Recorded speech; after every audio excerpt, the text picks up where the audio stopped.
একবার শহরের এক ধনী ব্যবসায়ী হাসান দেখতে পেলেন তার ব্যবসা দিন দিন ভেঙে পড়ছে। তার পরিবারও অজানা অসুখে ভুগছে। একদিন গ্রামের এক লোক এসে বলল, তোমার ওপর কালো জাদু করা হয়েছে।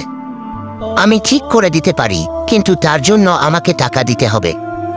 হাসান দিশেহারা হয়ে তার কথায় বিশ্বাস করল এবং টাকা দিয়ে তার সাহায্য চাইল।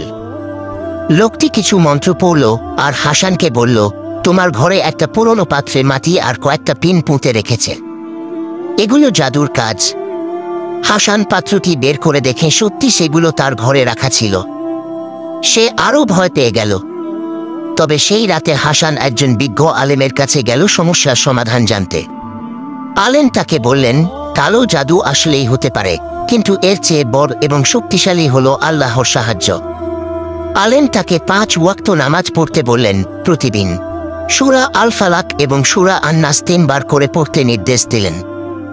হাসান আল্লাহর ওপর ভরসা করে নিয়মিত ইবাদত শুরু করল। কয়েকদিনের মধ্যেই তার ব্যবসা আবার ঠিক হতে লাগল এবং তার পরিবারের অসুখও সেরে গেল। যে লোক তাকে ভয় দেখিয়ে টাকা নিয়েছিল সে আবার এসে বলল, তোমার সমস্যার সমাধান করেছি, আরও টাকা দাও।